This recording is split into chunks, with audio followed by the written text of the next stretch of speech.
Hello, everybody, and welcome to another episode of Last Minute Rundown. I'm Deviant Dario, Yeah, no, Infinite One.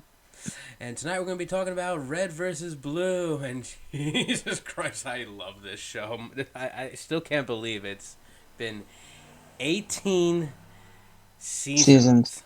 Wow. The hell. I don't know what they're trying to. I think they're trying to. This is gonna be a boomer reference. Forgive me, but I think they're trying to beat Gunsmoke. My God. But seriously, Possible. it's possible at this point. It's still a funny ass show. I mean, come on, you got these freaking goofballs. We're gonna be talking about right now. We're gonna be starting with Red Team first, and leading Red Team, you got Sarge, who may or may not be a boomstick daddy, and I still It love that is. that's a thing.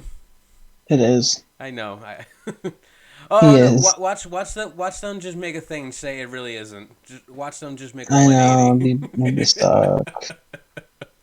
I'm sorry. I love troll humor like that. Either way, Sarge, kind of an idiot, but you gotta love him. I mean, not even much of an idiot. He's just, how can I put it? Strict. What was it? Strict. Either way, he has a hatred for the Blues just because that's his job, and It's his programming. not even programming. They're all normal. They're just, well, define normal. They just that's their job. It's the whole setup because I know. Okay, just really quick. Finneard has not watched the show. I have. I tried. I tried. I'm gonna make him On one day. like three Don't separate worry. occasions. And I'm gonna make him No, watch you're it. not. Yes, yes, I am. It's gonna be You're easier not. than making you watch horror. Either way.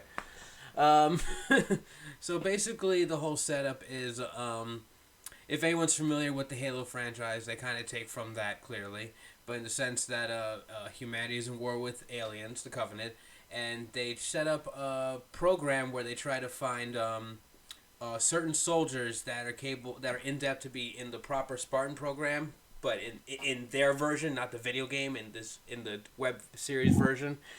And in that case, they made a program that set up literally a bunch of recruits.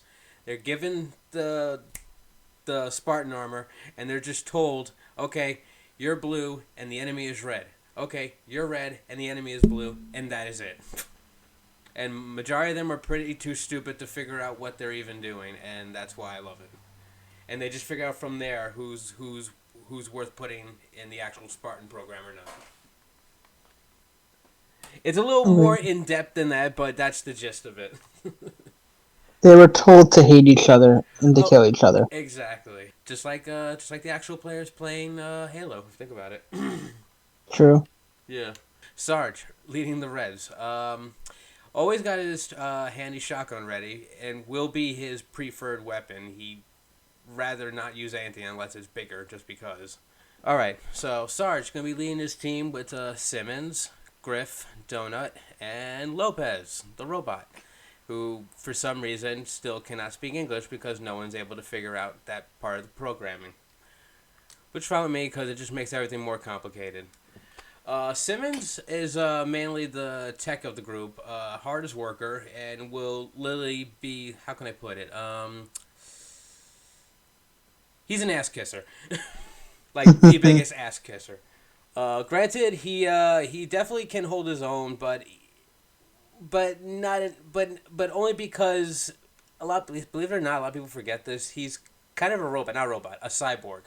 He has a few mechanical attachments on him that actually can make him somewhat formidable opponent.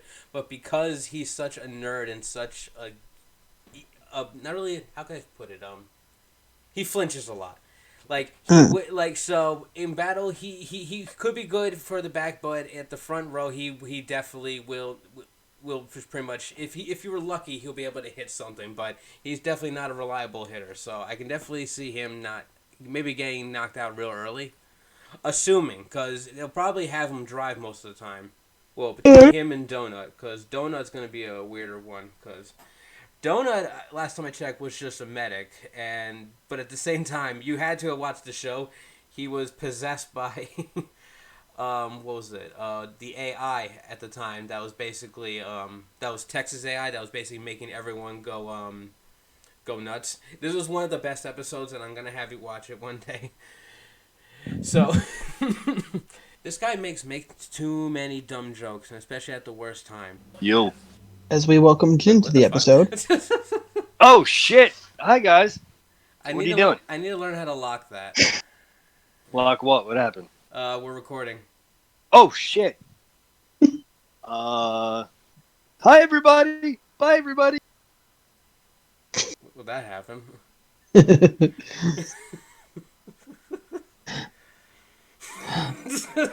Jesus Christ. Now compared to Simmons, we got Donut, who is probably even worse. The guy is very clumsy. He was originally a medic, I believe, and I think his only good trait is he has a really good throwing arm, and I thought that was kind of a joke at first, but I like that they're taking that into consideration just for the fight, because that's literally all he's got going for him. Can he yeet people? He yeet Tex with that arm, so So yes, he can yes, yeet. he can. He can yeet. He can yeet. And Griff, who is my spirit animal, just No, I thought that was Slowpoke. same thing. Fair. Griff just does nothing. He does not want to do anything. He will just foul mouth you. He does not give a fuck. He does not care. He doesn't even know why he joined this fight. And for some reason, his sister is a slut and is also in the fight somewhere. Slot. Granted, I don't even know. I mean, he can shoot, but he will not care. But I don't really see much of an advantage in combat with him. Granted, he does get hit a lot, and he just comes right back up. So he is durable. What is he made of? Well, his balls are made of steel because after just pounding from Tex alone in several episodes, no pun intended. And then, of course, you got Lopez, the robot that cannot speak English because... Why not? Just because. But granted, even though there is a communication barrier with that, he is good at fixing all the equipment. And granted that he actually does have his full body, because the majority of the time it's literally just his head. So assuming that he has his full body and he keeps his full body, he's good with repairing their shit at a moment's notice. And that's pretty much... He's the engineer. He is the engineer. What else? That's really it with Red Team. And... Oh yeah, and if anything, their preferred vehicle is going to be a Warthog. With the turret, not the Gauss Cannon or any other attachments. Alrighty then. So now we have the blue team, which is... Let's see. We got Church. We got Tucker, Tex, Sheila the Tank, and Caboose. Caboose, who's probably going to be the deciding factor of this fight, in my opinion. Probably, honestly. He's going to put a wall in someone's face. I can only imagine how this is going to end in general.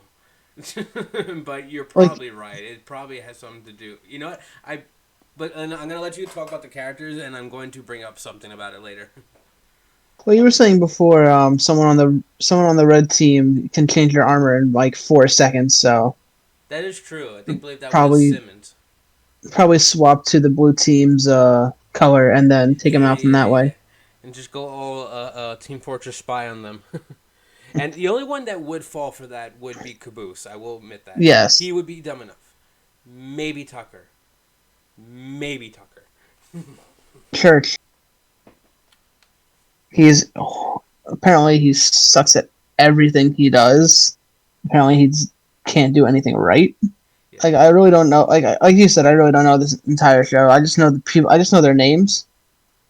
I just know Caboose is like stupid.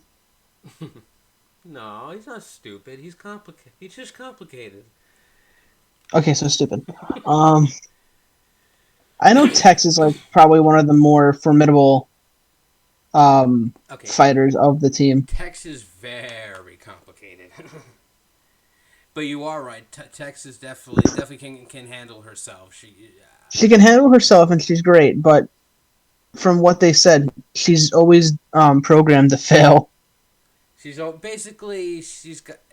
I feel like the short version of that is she's got always has that low self-esteem. She feels like she's going to fail regardless. As silly as that sounds, but based off of where that came from, there is a purpose to that feeling.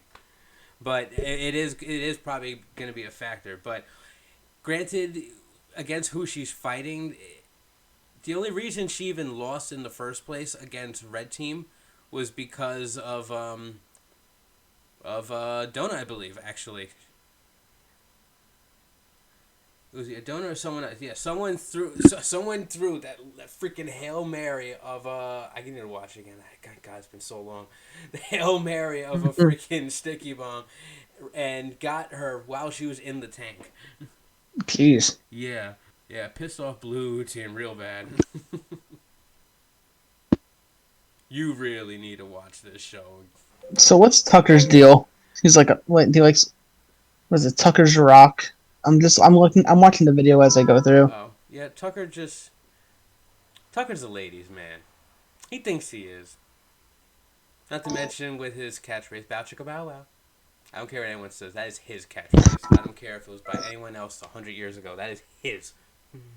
What if it was Deadpool's? How dare you? But he has some pretty interesting feats. He has chimichangas. We'll give him. No, what was that? Sorry.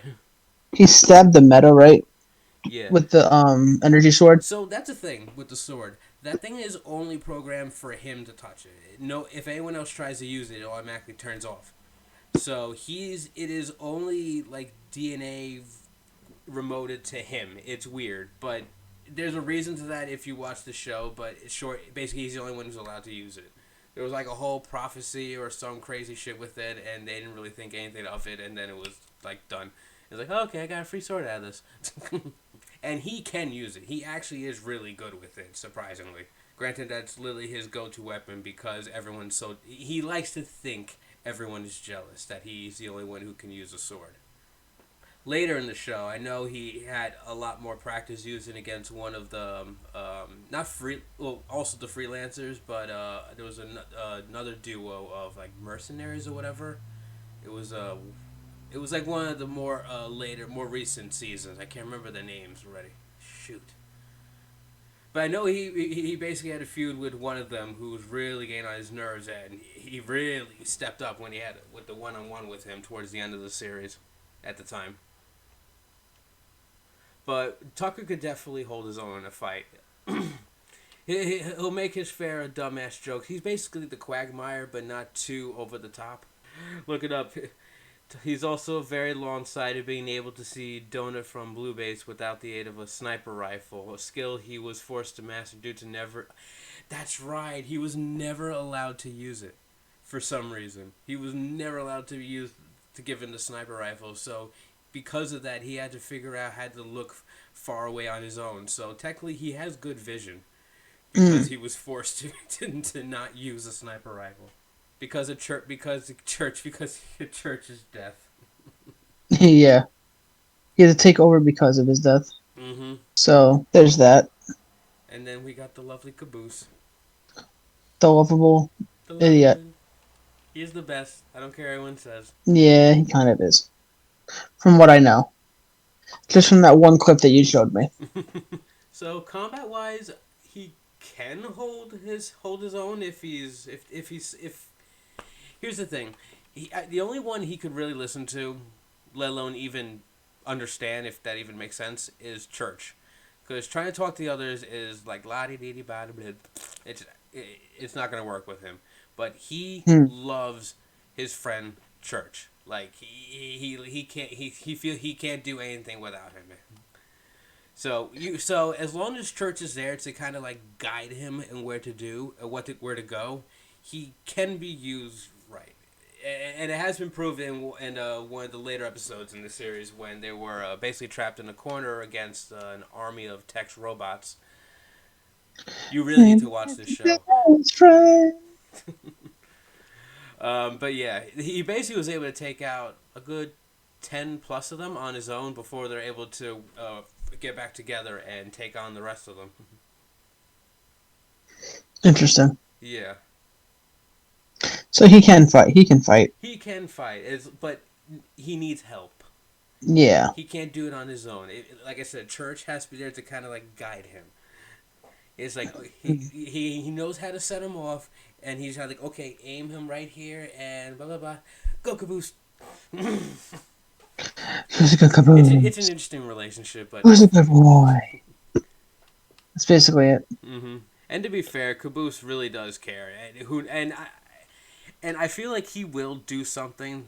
He will pull something right out of his ass that will change the whole fight in ways we probably will not expect, because he's known to do that, to find the MacGuffin or the Ex Machina or whatever you want to call it. He is that guy. Interesting. Yeah. Just because he's stupid doesn't mean he's predictable. Let that be a lesson. I guess so. I'm gonna let you have that one because I don't wanna. I don't wanna try and argue with that one. All right. Sheila the tank. Um, let me see. Because that's not just a tank. That's actually that's basically its own person. 66-ton tank. Well, really quick. The backstory. Sheila was not just a tank. She actually was an AI system that was originally Yeah. called Files, but because of time travel BS and all that, she accidentally was called Sheila because that's what they originally knew her as Sheila. It's weird. The show is so ridiculous. It's so much fun. So because of some weirdness, her name ended up becoming Sheila, and she was A tank. originally. Let me see. The vehicle only the AI. Yeah. So through a bunch of mishaps, she ended up becoming the AI of the Scorpion tank for the blue team, and took a while for them to figure it out. And I believe her and Caboose, was it her Caboose or my God? I feel weird for not remembering this. It was her and Caboose or her and Tucker that had a bit of a relationship. It was weird. You know better than I do. I know. 1 second. I'm actually looking up real quick. That's right. So there was a bit of a love triangle here between Caboose, Sheila, and Red Team's Lopez. Yes, this happens. No joke. Story writing at its finest. So because when the tank was originally delivered, it was Caboose that was messing around with the was he with the manual, or he couldn't figure out the manual, so he just tried to figure it out on his own, and then activated the AI, and then being Caboose started acting more intimate questions, and then the tanks started becoming a little bit more aware of itself and started liking Caboose, and they just eventually started talking to each other. And then, ironically, when Lopez, in one episode, eventually infiltrated the base, actually met Sheila, and even though he only spoke Spanish, Sheila was still able to interpret it and like that it was another robot. And then, not going to explain too much because it'll spoil it, but there was a bit of a feud with the three. I mean, with Caboose, it was a little more complicated because, I don't know, he doesn't really know how to hate. Unless, I mean, he does, but Caboose is weird. Caboose is just lovable. He's a lovable caboose. It's not his fault. Somebody put a wall there. I'm gonna reference that so many times. That's my favorite quote by him.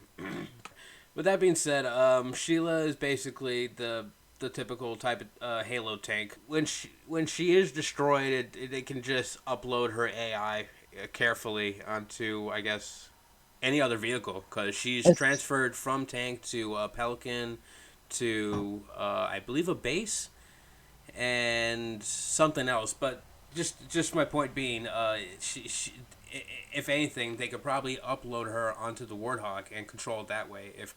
If they're ever that clever, who knows? They can back her up into a 16 megabyte floppy disk. Yeah, that's pretty much it. Yeah, there wasn't it's just Halo characters versus each other basically. Yeah. With certain characteristics. And with these guys, it's gonna be a little more complicated because oh my god. I mean, they've been trying to kill each other for hell, just for the first 5 seasons alone, and the rest are kind of just a bunch of random mishaps involving third party. So who knows? For all I know, it'll probably end up just being another draw. Probably. You know what? I'm calling it. It is a troll episode. It is a draw. Yeah, probably will be. All right. That being said, I think we're good, and I already cannot wait to watch it. So thank you again, everyone, for joining us on this meaningless, pointless. You know us. I'm Deviant Dario. I'm Infinite One. And you have a wonderful night.